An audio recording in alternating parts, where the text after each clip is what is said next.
16 de mayo de 2022, soy Paloma Barreto, sean bienvenidos a esta nueva edición de su noticiero JN Noticias. Hoy tenemos abundante información, comenzamos con nuestros titulares.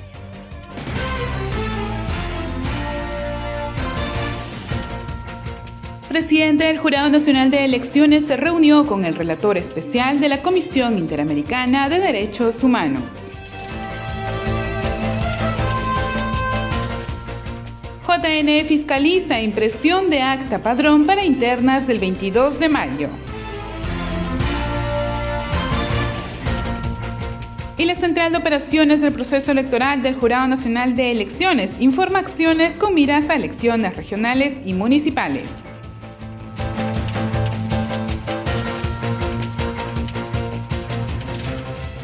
El presidente del Jurado Nacional de Elecciones, Jorge Luis Salas Arenas, advierte que existiría la intención de removerlo de cargo. Esto tras las declaraciones del señor Samir Villaverde.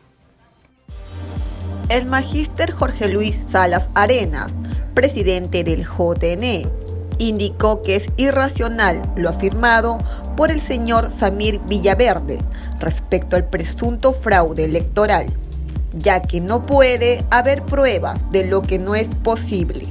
El Jurado Nacional de Elecciones no cuenta votos ni cuenta actas. De modo que quien dice que presente las pruebas está pidiendo la prueba diabólica, porque no puede haber prueba de lo que no es posible. Eso no existe, y llanamente no existe, ni puede haber existido. Al respecto, sostuvo que estos ataques de parte de Villaverde tienen la finalidad de remover al presidente del Jurado Nacional de Elecciones de su rol constitucional. Es un manejo coordinado, articulado, con la finalidad de remover al presidente del Jurado Nacional de Elecciones del cumplimiento de su rol constitucional. No obstante que existe una resolución expedida por la jurisdicción internacional, ¿no? Por la Comisión Interamericana de Derechos Humanos, una medida cautelar que dice que se debe garantizar que el presidente del Jurado Nacional de Elecciones esté en condiciones, sin hostigamiento, sin ataques, sin violencias, en condiciones de ser el desempeño de su función encomendada. Asimismo, lamenta los ataques sin sustento que ha recibido, los cuales dañan la imagen de la institución, así como también su honra personal. El Jurado Nacional de Elecciones no aceptan estas imputaciones, y para nosotros es claro que esta es una maniobra, ¿no?, orquestada, que involucra medios de prensa, algunos escritos, otros televisivos, los medios virtuales, en los que el ataque es feroz, ¿no?, para desdorar, para ofender, para lesionar. Es importante mencionar que durante las elecciones generales 2021 estuvieron presentes en cada etapa los personeros, miembros de mesa, Policía Nacional del Perú, representantes de la Defensoría, observadores nacionales e internacionales, entre otros actores electorales que dan fe de los actos realizados. Se ha dicho que esta es una elección incluso hasta ejemplar. Y ahora el señor Villaverde dice que aquí ha habido fraude, y algunos medios dicen que es fraudulenta la elección y aquí hasta la prueba. ¿Cuál es la prueba? La prueba es el discurso de Villaverde, que hoy día dice una cosa y mañana, como dijo esa cosa, ahora dice la otra. Un ex procurador de la Nación, otro ex jefe de la OMPE y la periodista Rosa María Palacios sostienen que no es posible la tesis de un fraude electoral y que lo dicho por Villaverde no se puede sostener. Fraude que, como usted sabe, a estas alturas ya está claro que no ha existido. Ese señor Villaverde claramente ha leído un guión para probablemente, o le han contado, le han solicitado, o le han dicho te vamos a apoyar, etcétera, para abrir un campo más de apoyo en su difícil situación, porque él está ahora en prisión preventiva y probablemente pues, sea investigado y procesado. Un personaje que además es un delincuente, porque este señor fue expulsado de las Fuerzas Armadas y 2 veces preso. Este señor no tiene ningún empacho en mentir. No importa una sola prueba, pero se enreda solito en su propio discurso. Es lamentable. Él dice que conoce al presidente en mayo, ¿ok? La primera vuelta termina en abril. ¿Cómo puede ser testigo presencial a 2 días antes, en la primera vuelta, de que iban a favorecer a Castillo o a Keiko Fujimori para que no pase López Aliaga, si no los conocía? ¿Cómo puede ser testigo presencial? Pobrecito, tiene un problema hasta con la línea del tiempo. Pruebas, reitero, ni una. Y lo segundo, el señor Vladimir Mesa, un exalcalde de Huaraz, cuestionado, ¿no? Que tenía pista libre para entrar y hablar con el presidente del Jurado Nacional de Elecciones y nadie los vio nunca juntos. Nunca, jamás, en ningún lugar. Y el presidente del Jurado Nacional de Elecciones cuenta los votos. No, eso lo hace la OMPE y se hace el escrutinio en mesa. No hay forma de manipular las actas. Las actas no las puedes manipular.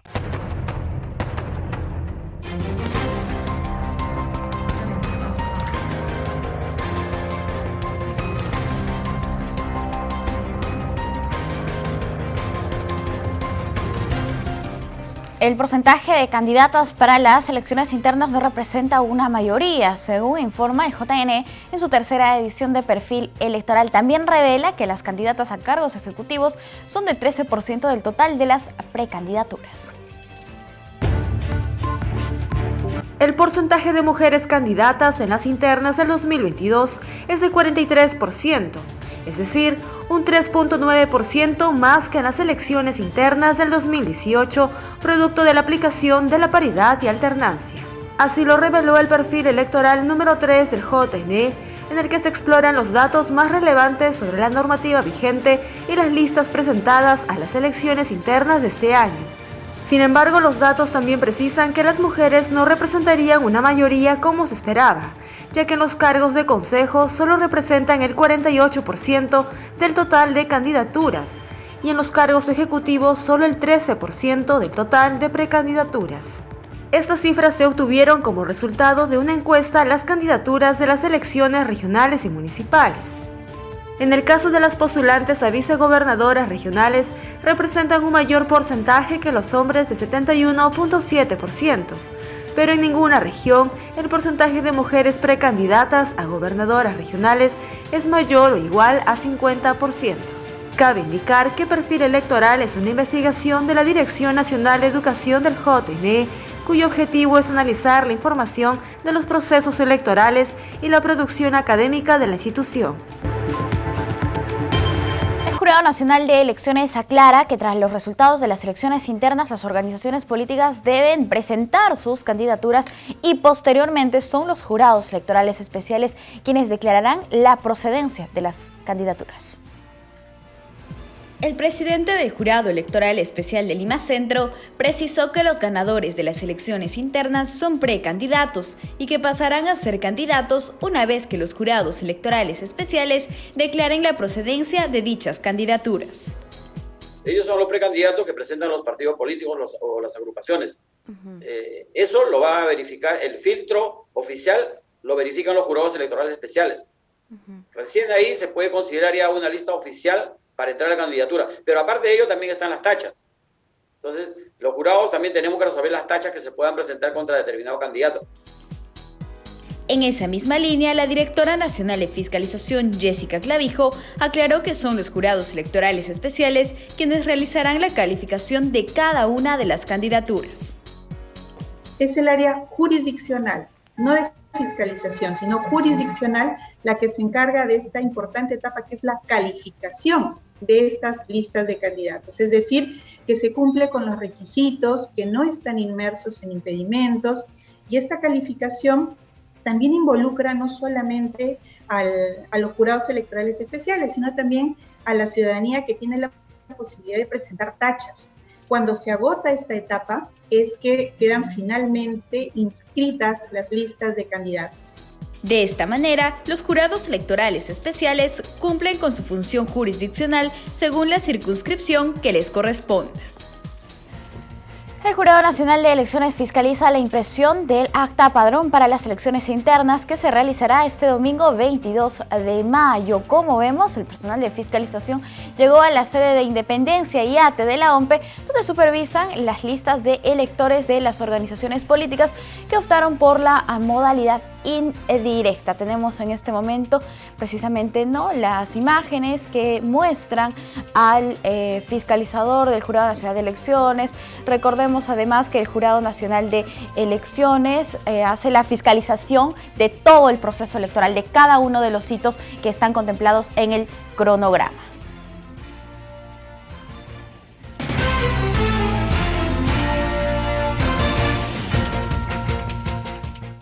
Hoy vamos a conversar con el abogado especialista en temas electorales Roy Mendoza. Precisamente hablaremos sobre las elecciones internas por delegados. ¿Cómo está, señor Mendoza? Bienvenido, muy buenos días. Gracias, Paloma, por la invitación y saludar a toda tu teleaudiencia también. No, muchas gracias a usted por acompañarnos. Señor Mendoza, ya hemos celebrado una primera jornada de elecciones internas y ahora tenemos la segunda jornada que se celebra este domingo. Coméntenos, por favor, cuál es la mecánica, cómo se va a realizar.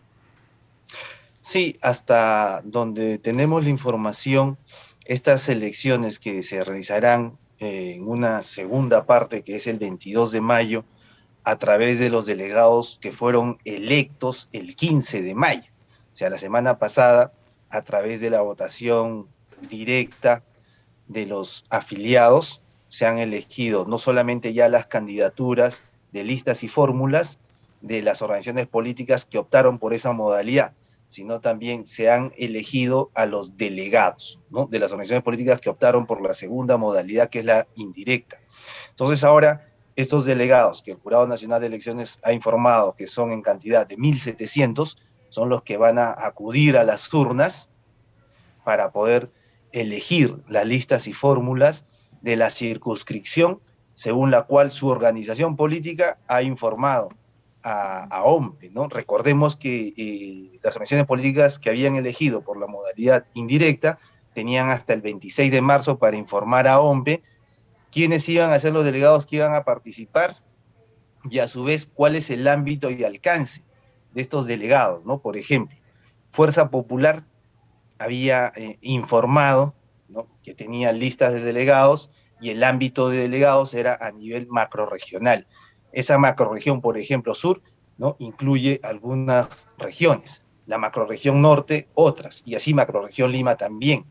En el caso de Juntos por el Perú, habían informado que la lista que participaba en elecciones de delegados tenía el ámbito nacional, no significa que ellos, si son elegidos, como ya han sido electos, van a elegir este domingo las candidaturas y fórmulas a nivel nacional.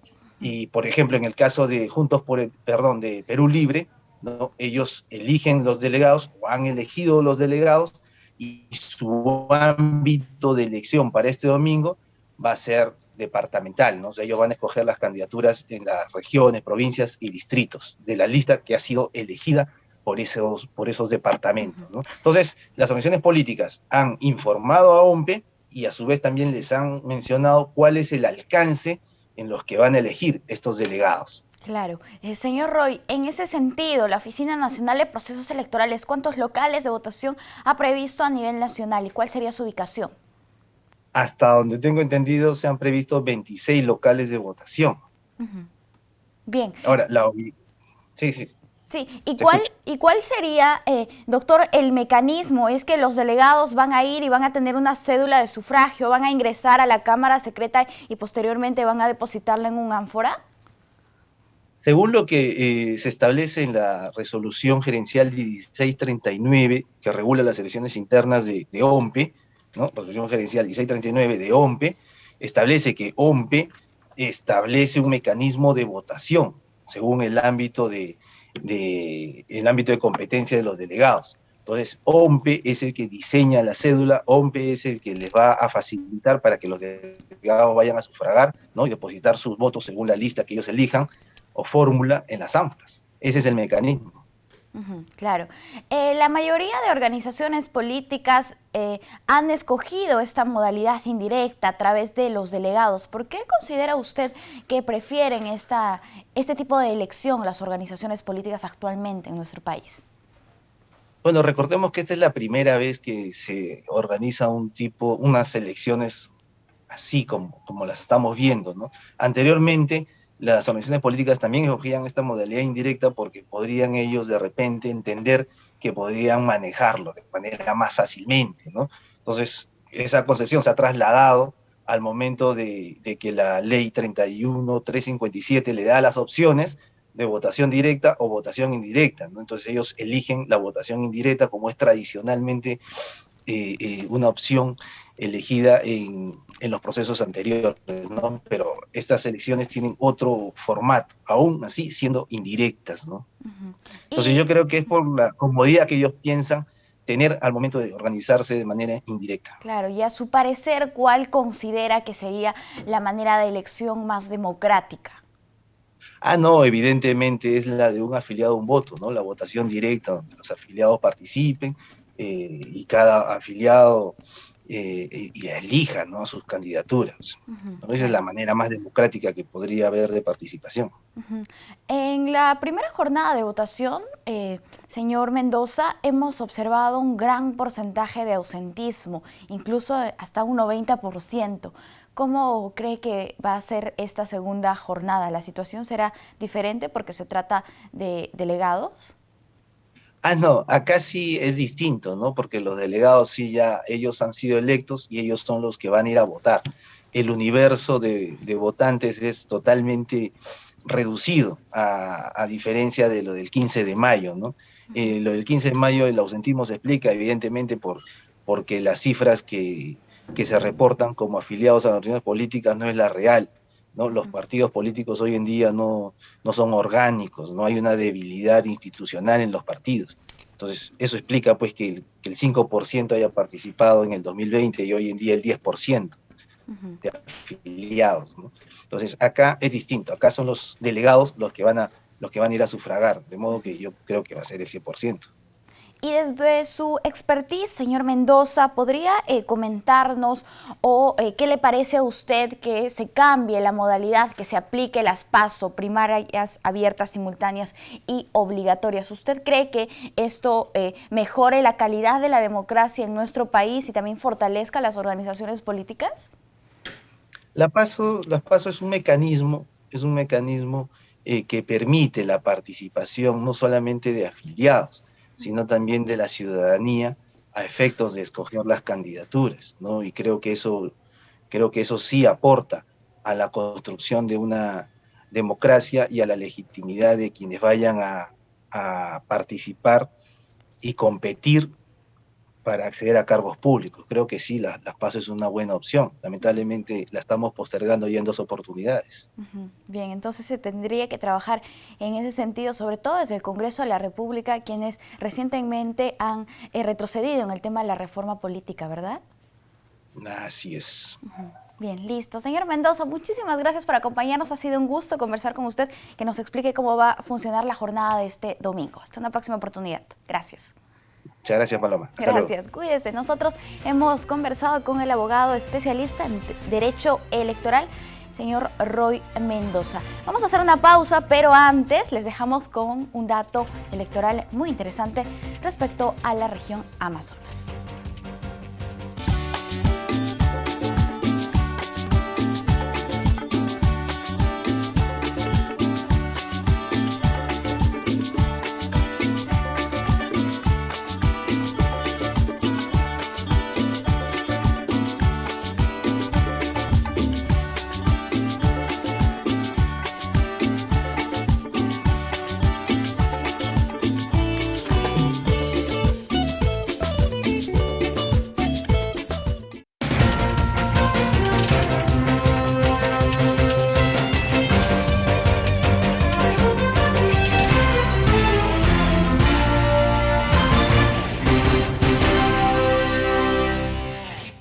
Bien, estamos de vuelta y les comentamos que el presidente del Jurado Nacional de Elecciones, Jorge Luis Salas Arenas, se reunió ayer con el relator especial para la libertad de expresión de la Comisión Interamericana de Derechos Humanos, Pedro Vaca Villarreal. Durante la reunión trataron temas referidos a los peligros que constituyen la desinformación, posverdad y noticias falsas que han proliferado en los procesos electorales y que, junto al acoso y ataques a los organismos electorales, causan un debilitamiento institucional en el país. Asimismo, se reunió con el fiscal de la Nación, Pablo Sánchez, como vamos a ver en imágenes a continuación, y posteriormente se reunió con la defensora del pueblo encargada, Eliana Rebollar, donde también se informó sobre las acciones que realizan las instituciones en defensa del derecho a la libertad de opinión y expresión del país. Además, ayer llegó a Palacio de Gobierno, donde conversó con distintos medios de comunicación y hace unos minutos ingresó al Congreso de la República para reunirse con la presidenta del Parlamento, María del Carmen Alba. Recordemos que la Comisión Interamericana tiene el mandato de promover la observancia y la defensa de los derechos humanos en la región y actúa como órgano consultivo de la OEA en la materia.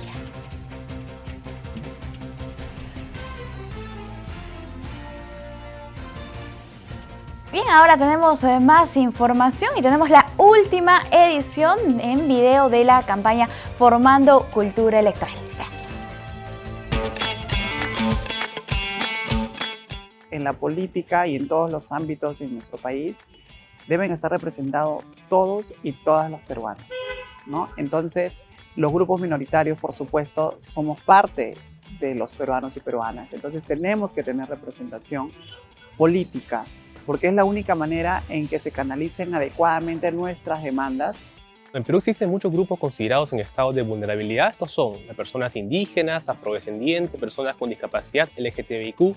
Son grupos que por diferentes motivos históricos, económicos, sociales, culturales han sido postergados en el ejercicio de sus derechos civiles y políticos, ¿no? Entonces, son parte de la población peruana, pero con serias dificultades para poder ejercer, por ejemplo, sus derechos a participar libremente en igualdad de condiciones. Estas poblaciones aún no se encuentran debidamente representadas en los cargos públicos y de poder de nuestro país. La participación aún es mínima, aunque va acrecentándose a medida que pasan los años y los procesos electorales. Una de las principales demandas del pueblo afroperuano es reconocer el racismo y discriminación racial como un problema nacional, ¿no? Y que importa sobre todo para reconocer al pueblo afroperuano que ha contribuido muchísimo a la construcción de este país, a pesar de la esclavización y la construcción del Estado-Nación que ha relegado completamente de la visibilidad de estos pueblos, ¿no?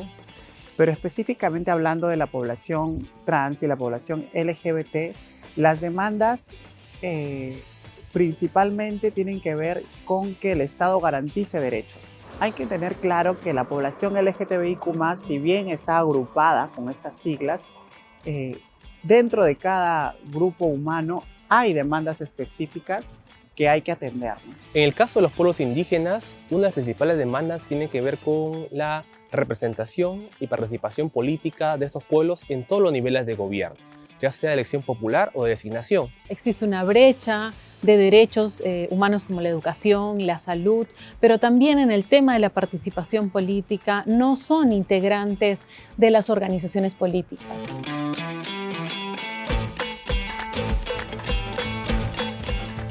La Central de Operaciones del Proceso Electoral nos brinda detalles de las acciones que han venido realizando en el marco de las elecciones regionales y municipales del 2022. Lizeth Guzmán se encuentra con la jefa de la Central de Operaciones del Proceso Electoral. Lizeth, ¿cómo estás? Adelante, muy buenos días. Así es, Paloma, el Jurado Nacional de Elecciones, a través de la Central de Operaciones del Proceso Electoral, continúa realizando diversas acciones en el marco de las elecciones regionales y municipales. A mi costado se encuentra la jefa de COPE, la doctora Yuli Romero, a quien le vamos a dar la bienvenida. Doctora, muy buenos días, bienvenida a JN Noticias. Muy buenos días, gracias por la oportunidad. ¿Nos podría comentar, por favor, cuáles son las acciones que está realizando la Central de Operaciones del Proceso Electoral? Claro que sí. Mira, tenemos dos actividades muy importantes. La primera es la campaña Elige una cultura de paz, a través del taller descentralizado Construyendo Agentes de Paz, y el inicio ya de nuestras actividades de coordinación con la Comisión Interinstitucional para prevención de conflictos electorales. Con respecto a Elige una cultura de paz, ¿cómo vienen trabajando? Mira, este año para estas elecciones se ha reforzado bastante la campaña. Estamos ahora contando con el apoyo de PNUD. Así también hay nuevas innovaciones en el sentido de que el contenido gráfico y educativo que se está desarrollando se han incluido más lenguas originarias, además de las 6 más representativas que tenemos, como el quechua, wajún, huampi, se han incluido 2 más. Así también se está introduciendo el tema de lenguaje de señas para que podamos continuar desde esta perspectiva de inclusión. Perfecto. Ahora, por favor, coméntenme qué otras acciones se vienen. Tengo entendido que han tenido una reunión. ¿Cuáles han sido las conclusiones que se han dado? Sí, efectivamente, el día de hoy hemos tenido nuestra primera reunión de coordinación interinstitucional sobre prevención de conflicto. Este comité es liderado por el Jurado Nacional de Elecciones desde COPE y reúne a aproximadamente 11 instituciones públicas con competencias en prevención de conflictos. Lo que tenemos aquí es un espacio de coordinación y de diálogo en el cual podemos intercambiar información para identificar posibles riesgos que puedan desarrollar algún tipo de conflicto social que afecte de alguna manera el desarrollo regular del proceso electoral, ¿no? Es así que aquí podemos recabar información de valor que luego pues es comunicada oportunamente a la alta dirección y tomar las acciones necesarias para que la ciudadanía pueda desarrollar unas elecciones transparentes y de la manera correcta. Perfecto, muchas gracias por esta valiosa entrevista que me acaba de brindar. Nosotros vamos a continuar brindando información. Adelante en estudios. Listo, Lizeth, muchísimas gracias. Ahora les contamos que el Comité Técnico de Fact-Checking del Jurado Nacional de Elecciones reforzará sus labores de cara a las elecciones regionales y municipales 2022. El Comité Técnico de Fact-Checking del Jurado Nacional de Elecciones se encuentra doblemente preparado para afrontar la ola de desinformación y fake news que seguramente traerá consigo las elecciones regionales y municipales, señaló Marian Jauregui, encargada de esta instancia verificadora de la información. En ese contexto, expresó que se mantiene latente la amenaza de ataques a las instituciones electorales y al sistema democrático, situación que se podría agudizar conforme se acercan las elecciones subnacionales, considerando que se trata de un proceso electoral de mayor envergadura. En ese sentido, refirió que el JNE y el Comité Técnico de Fact-Checking vienen redoblando sus esfuerzos para enfrentar este fenómeno y que la labor se realizará no solo en Lima, sino también en las diversas regiones del país. Precisó que en provincia se recurrirá a colaboradores o socios estratégicos para apoyar en el combate contra la desinformación. Jauregui explicó que la desinformación no es exclusiva de los procesos electorales, sino que existe a todo nivel, sobre todo a través de las redes sociales, ya que es un medio poco controlado en el que las personas pueden consignar informaciones y no son identificables. Resaltó que el JNE apuesta por la educación digital, siendo esta la principal herramienta que se puede ofrecer a la ciudadanía para que pueda detectar las fake news o informaciones falsas y tener un sentido crítico frente a la desinformación. En la siguiente nota conozcamos las funciones y competencias que cumplen las 18 oficinas desconcentradas del JNE.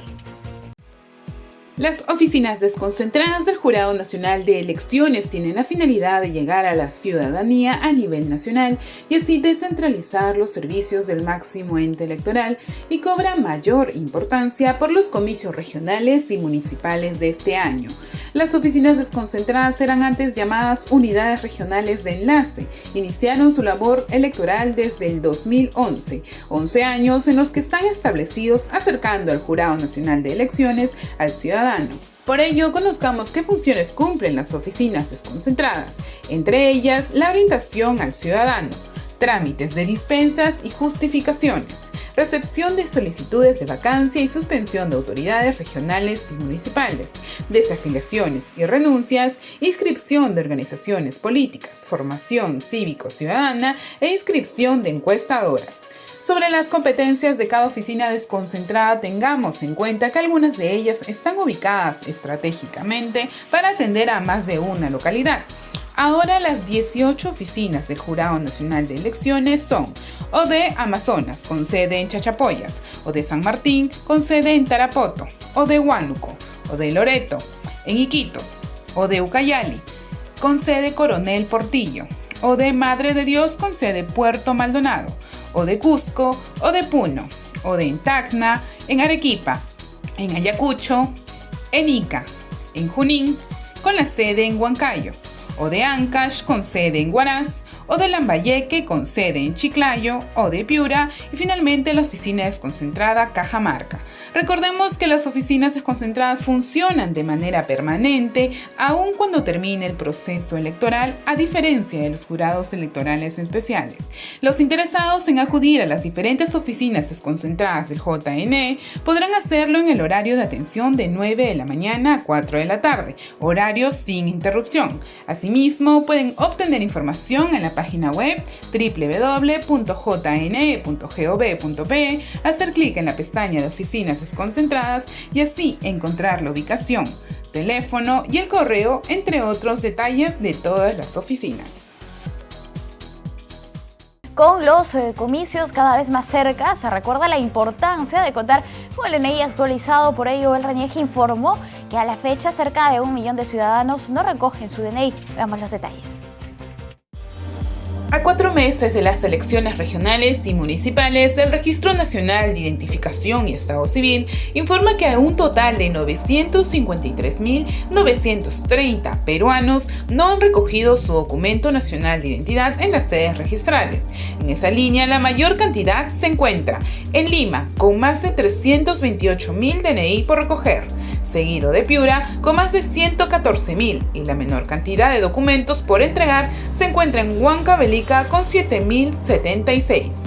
Cabe recordar que el RENIEC ha extendido la vigencia de los DNI caducos hasta el 30 de junio del 2022, con el fin de que la ciudadanía pueda realizar la renovación de manera progresiva y teniendo en cuenta que más de 3 millones de ciudadanos que votarán en los comicios tienen el DNI vencido.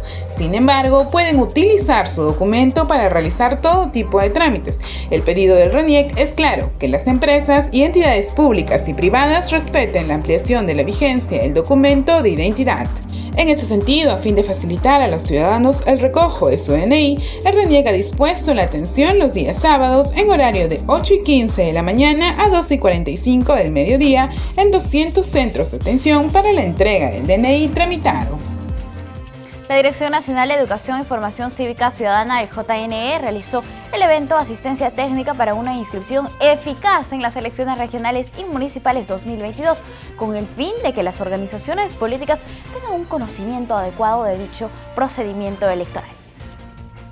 El Jurado Nacional de Elecciones inició una capacitación descentralizada dirigida a las organizaciones políticas del país para el proceso de registro de candidaturas, con el fin de optimizar su inscripción y participación durante las elecciones regionales y municipales del 2022. Bueno, este taller de asistencia técnica tiene como objetivo brindar los conocimientos sobre la reglamentación y específicamente el procedimiento de inscripción de listas y fórmulas de candidaturas en este proceso de elecciones regionales y municipales, ¿no? Esto es parte en realidad de todo un proceso de asistencias técnicas que la Dirección Nacional de Educación ha venido brindando ya desde hace varias semanas atrás. Recordarán que iniciamos este proceso de asistencia focalizándonos en las elecciones internas, ¿no? Y todo lo que se tenía que conocer en esa etapa. En dicha asistencia técnica descentralizada, organizada por el programa Voto Informado de la Dirección Nacional de Educación y Formación Cívica Ciudadana, participarán personeros legales, titulares y o suplentes de las organizaciones inscritas. Sí, ya toda esta, empezamos aquí 18, 19 en Lima y luego continuamos en todas las regiones del país. Los coordinadores de acciones educativas son los que están ya desarrollando también esta etapa en coordinación con los jurados electorales que se han instalado justamente esta semana. Y vamos a continuar todavía los siguientes días. cerrando un poco este ciclo de talleres y asistencias con la capacitación del sistema, ¿no? Que eso forma parte también de estos contenidos que se han priorizado para que los personeros y personeras cuenten con toda la información posible para participar en este proceso electoral. El JN considera de suma importancia que los personeros legales de las organizaciones políticas encargados de tramitar la solicitud de inscripción de las listas de candidatos tengan un conocimiento adecuado de dicho procedimiento para garantizar la participación de sus representantes en los comicios del 2 de octubre. El abogado de la Secretaría General del JNE, Jorge Valdivia, señaló que luego de presentados los resultados de la OMPE acerca de las elecciones internas, las organizaciones políticas tienen hasta el 14 de junio para presentar su lista de candidatos. El abogado de Secretaría General del JNE, Jorge Valdivia, señaló los requisitos válidos a tener en cuenta las organizaciones políticas antes de presentar su lista de candidatos el próximo 14 de junio. Los requisitos de candidatos habría que dividirlos en dos grupos. Algunos se relacionan, pero tienen que ver algunos con las elecciones regionales y otros con las elecciones municipales. Por ejemplo, en las elecciones regionales se pide como primer requisito tener nacionalidad peruana y ser nacido en el Perú para los casos de frontera. En cambio, ese requisito no se pide para las elecciones municipales. Es más, se permite que extranjeros participen en esa elección. Entonces, ahí varían de una u otra elección, pero hay algunos que sí se piden en ambos procesos, como por ejemplo ser ciudadano en ejercicio y tener DNI. Esos requisitos, por ejemplo, de candidatos se pide para ambas elecciones, ¿no? Asimismo, señaló que de no cumplir con algunos requisitos, las organizaciones políticas pueden reemplazar a sus candidatos por sus accesitarios. El 7 de junio al 14 de junio, 7 de junio que es la fecha límite para que la OMPE comunique los resultados de estas elecciones internas, hasta la fecha límite para la presentación de lista de candidatos, que es el 14 de junio, ahí las organizaciones políticas pueden reemplazar a sus candidatos por otros que han denominados accesitarios para eventual reemplazo, ¿no? Como una forma para reemplazar a estos candidatos que por ausencia, negativa, renuncia o cualquier otra imposibilidad no vayan a participar ya en la lista definitiva que se va a presentar hasta el 14 de junio en los jurados electorales especiales, ¿no? Finalmente, el abogado señaló que es muy importante que las organizaciones políticas participen en los talleres que brinda la DENEF, ya que tratan temas como requisitos exigidos a las candidatas y candidatos y a las fórmulas y o listas de candidaturas, procedimientos de calificación e inscripción de las fórmulas y o listas de candidaturas y retiro, renuncia y exclusión de candidaturas. El abogado especialista en libertad de expresión Andrés Calderón recordó cuál es el rol que deben cumplir los medios de comunicación durante los procesos electorales. El periodista y abogado Andrés Calderón aseveró que los medios de comunicación en el contexto de los procesos electorales deben brindar las herramientas a los electores para emitir su voto, sin la intención de favorecer o perjudicar a algún candidato. No es poder el que ellos ejercen, en realidad es responsabilidad, ¿no? Y eso supone recordar que el público es a las personas a las que se debe, que informar con verdad y con bastante diligencia es lo que se espera de ellos. El rol de los medios de comunicación jamás va a ser el de tratar de decidir una elección o el de influenciar en su público. Es simplemente darle las herramientas a ellos para que ellos definan sus propios destinos, ¿no?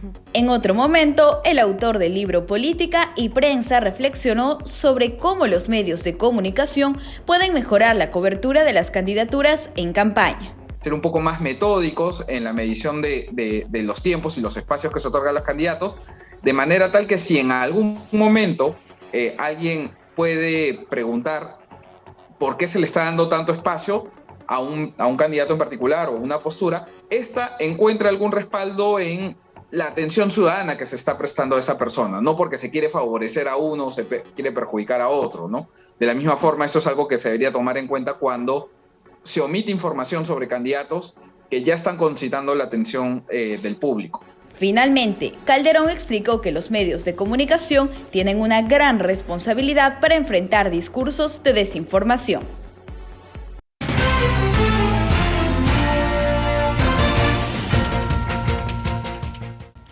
La Oficina Nacional de Procesos Electorales ha puesto a disposición de los ciudadanos en el contexto de las elecciones regionales y municipales 2022 la plataforma Elige tu local de votación. Pero ¿cómo funciona esta? Hoy vamos a conversar con Milagros Huipán. Ella es coordinadora de actividades electorales de la OMPE. ¿Cómo está? Bienvenida, muy buenos días. Muy buenos días, muchas gracias por el espacio. A usted las gracias por acompañarnos y poder brindar este soporte para que los ciudadanos finalmente ingresen a esta plataforma y puedan realizar el cambio de local de votación. En un primer momento, explíquenos por qué es tan importante y por qué la OMPE ya viene de hace varios procesos realizando o habilitando esta plataforma. Sí, mire que desde el proceso anterior ya esta plataforma está a nivel nacional. Y lo que pedimos es que de manera obligatoria todos los electores a nivel nacional en todos los distritos del país se puedan registrar. Y es importante, ¿por qué? Porque queremos, y todo el mundo quiere, el día de la jornada electoral, votar en el menor tiempo posible, trasladarse caminando, si es posible, hacia su centro de votación, porque sabemos que se congestiona toda la ciudad ese día, ¿no? Porque todos salimos a votar. Entonces, pensando en eso es que se diseña esta plataforma y pensando en llegar a todo, a nivel nacional, es que ya se pone a disposición de todos los electores desde el 2021 esta plataforma, ¿no? Qué bueno, qué excelente decisión. ¿Qué le parece si usted nos enseña a cómo usarla? Claro. Entremos en todo caso a la página. ¿Cuál es el link al que tienen que ingresar los ciudadanos? Sí, les digo, es eligetulocal.ompe.gov.pe. Cuando ingresen a esta página les va a aparecer esta bienvenida de Elige tu local de votación. Lo que debemos recomendar es que se tenga a la mano el DNI físico, ¿no?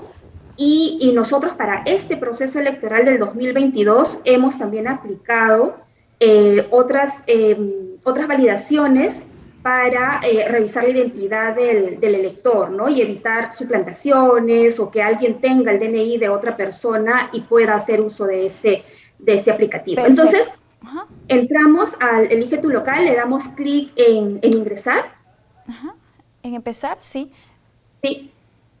Y ahí nos va a decir si tenemos el DNI azul o el DNI electrónico para poder ubicarnos con los datos exactos. Porque tenemos que poner nuestro DNI en primer lugar, luego nuestro dígito de verificación y por último la fecha de nacimiento. Entonces ahí le va señalando dónde está ubicado, ¿no? ¿Dónde está? Y le damos ya a ingresar. Aquí, esto es lo nuevo. Tenemos la opción de hacer preguntas personales. Si es que en este momento estamos en una computadora. Si nosotros lo usáramos a través del aplicativo móvil, por ejemplo, nos daría otra opción adicional que es validar la identidad con fotografías y nos piden fotografías. Entonces, como estamos en una computadora, le ponemos las preguntas personales y ahí clicamos en sí, preguntas sobre nuestro DNI y ahí como les dice el nombre de nuestro padre, ¿no? Que eso otra persona no lo va a poder tener. Claro. Entonces chequea que son válidas esas respuestas y le damos continuar. Luego nos va a pedir ya nuestros datos de correo electrónico, que validemos esa información. Podemos ir llenando toda la información que nos solicitan. Sí, y una vez concluido esto, ¿qué es lo que pasa? Sí, una vez, sí, aquí sí quisiera mencionar que parte del registro también incluye, si es que soy una persona con discapacidad, tengo en este momento la opción de hacerle el check para ver qué tipo de discapacidad tengo y nosotros poder tenerlo registrado. Así es. Entonces, esto es sumamente importante, ¿no? Porque sí, ustedes necesitan esa información sobre las personas que tienen algún tipo de discapacidad. ¿Qué hacen cuando alguna persona tiene discapacidad? Por ejemplo, si tiene una discapacidad visual, tenemos plantillas braille disponibles. Entonces sabemos ya cuántas tenemos que llevar a qué local, a qué otro. Si tiene una discapacidad física, de hecho que ustedes han visto también entrando al local de votación, les ponemos las mesas en el primer piso y cerca a la puerta del local para que no tengan que desplazarse mucho claro. por distancias muy largas. Entonces, lo que hemos puesto, como hemos puesto nuestro correo electrónico, nos envía un correo un correo electrónico el ETLB para que le demos clic a un enlace y continuemos con el registro. Entonces aquí ya nos está indicando que la verificación del correo fue exitosa, ¿no? Entonces continuamos. Y ahora sí empezamos a escoger nuestros locales de votación. Ahí está. Nos enseña los iconos, que por ejemplo, el amarillo es donde está mi domicilio, el azul cuáles son los locales disponibles, el plomo hay que tenerlo en cuenta porque son los locales que ya se llenaron. Entonces es importante que lo hagamos pronto para poder tener más posibilidades, ¿no? Entonces continuamos. Y nos aparece que el mapa. Bien. ¿No? En amarillito nos dice dónde estamos viviendo, dónde está nuestro DNI. Esto es muy importante resaltar, si me permites. El DNI y la dirección que dice aquí es la que corresponde al padrón aprobado. Es decir, ustedes saben, un año antes se cierra el padrón. Si yo he sacado el 2 de octubre del 2021, se cerró el padrón.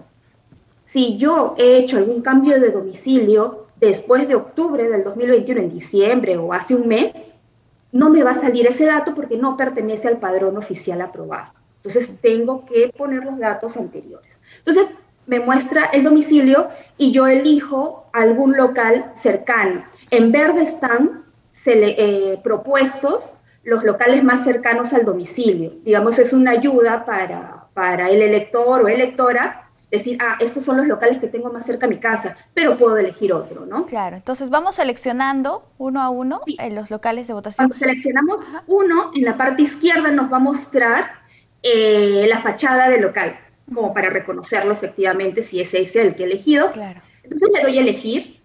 Elegir. Y ya tengo mi opción 1. Y me faltan otras 2 opciones. Son 3 opciones en todo caso. Sí, vamos rápidamente a seleccionar las otras 2 opciones.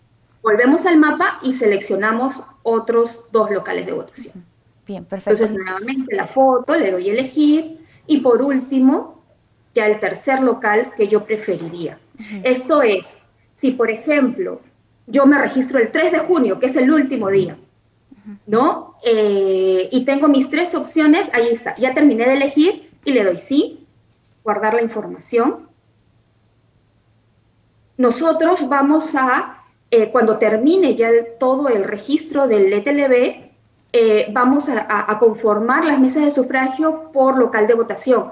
Si yo no alcancé mi primera opción, me pondrán en la segunda y si no, me pondrán en la tercera. Ahora, ya hemos terminado el registro. ¿Qué es lo que va a pasar? Nos van a enviar un correo electrónico, la OMPE, diciendo, estas fueron tus 3 opciones.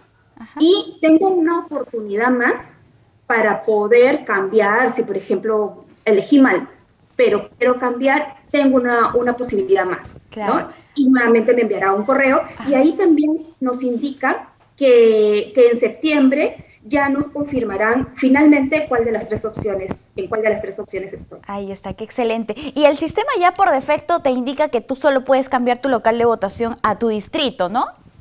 Exacto, y eso también es importante, bien que lo señalas, porque a diferencia del 2021 de las generales, uno podía cambiar de distrito, ¿no? Mi DNI estaba en Surco y yo me iba a Surquillo a votar. Ahora ya no puedo por la característica de estas elecciones, ¿no? Que son locales, municipales. Yo tengo que elegir al alcalde o alcaldesa distrital del DNI donde yo estoy registrada, ¿no?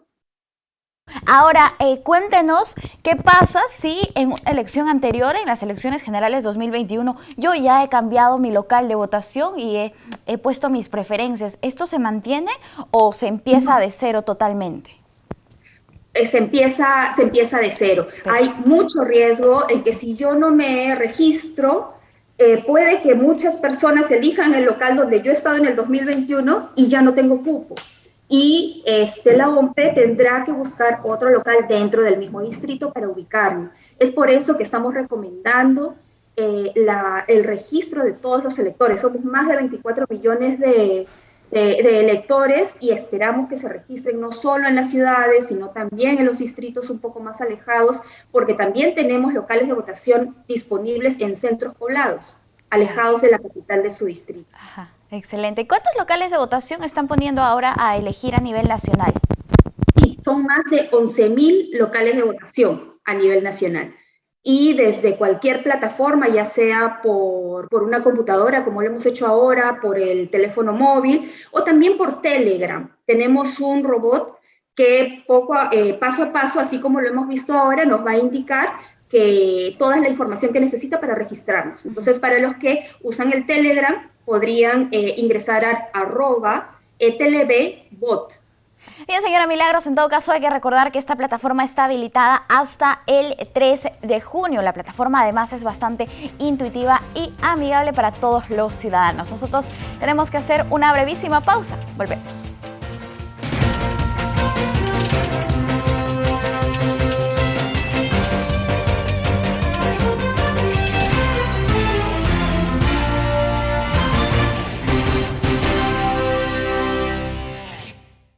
El 31 de mayo la Junta Nacional de Justicia elegirá a los 2 nuevos fiscales supremos que se integrarán a la Junta de Fiscales Supremos para así poder elegir al fiscal de la Nación, persona que preside el Ministerio Público. Pasan a la última etapa. Este 31 de mayo, 12 candidatos serán entrevistados con la finalidad que la Junta Nacional de Justicia elija entre ellos a 2 nuevos fiscales supremos. La elección de estos 2 nuevos fiscales para que se integren a la Junta de Fiscales Supremos se presenta como la oportunidad para el futuro del Ministerio Público y los diversos casos e investigaciones aún pendientes por resolver. Destacamos que los 12 candidatos son de bajo perfil público, aunque 11 tienen larga trayectoria en el Ministerio Público y una es la actual presidenta de la Corte Superior del Cusco. Desde marzo, Pablo Sánchez asumió de manera interina el cargo de fiscal de la Nación, sin embargo, actualmente hay 4 vacantes en la Junta de Fiscales Supremos. Ello impide que haya quórum y se pueda elegir al fiscal de la Nación. Por ello, al completar el quórum, con los resultados del 31 de mayo, podría elegirse el que presida el Ministerio Público. El Ministerio del Interior designó a 25 subprefectos de nivel provincial y distrital en 10 regiones del país. Un total de 25 nuevos ciudadanos ocuparán el cargo de subprefectos a nivel nacional. Se trata de 23 en el nivel distrital y 2 en el provincial, según la resolución directorial emitida por el ente encargado. La resolución también da por concluida la designación en el cargo de los subprefectos distritales de 2 ciudadanos del Callao y La Libertad. Se trata de los ciudadanos Angélica Milagros Lavado Zúñiga y José Manuel Pérez Varas. Las 10 regiones que tendrán nuevos subprefectos son Amazonas, Arequipa, Ayacucho, Callao y Cusco.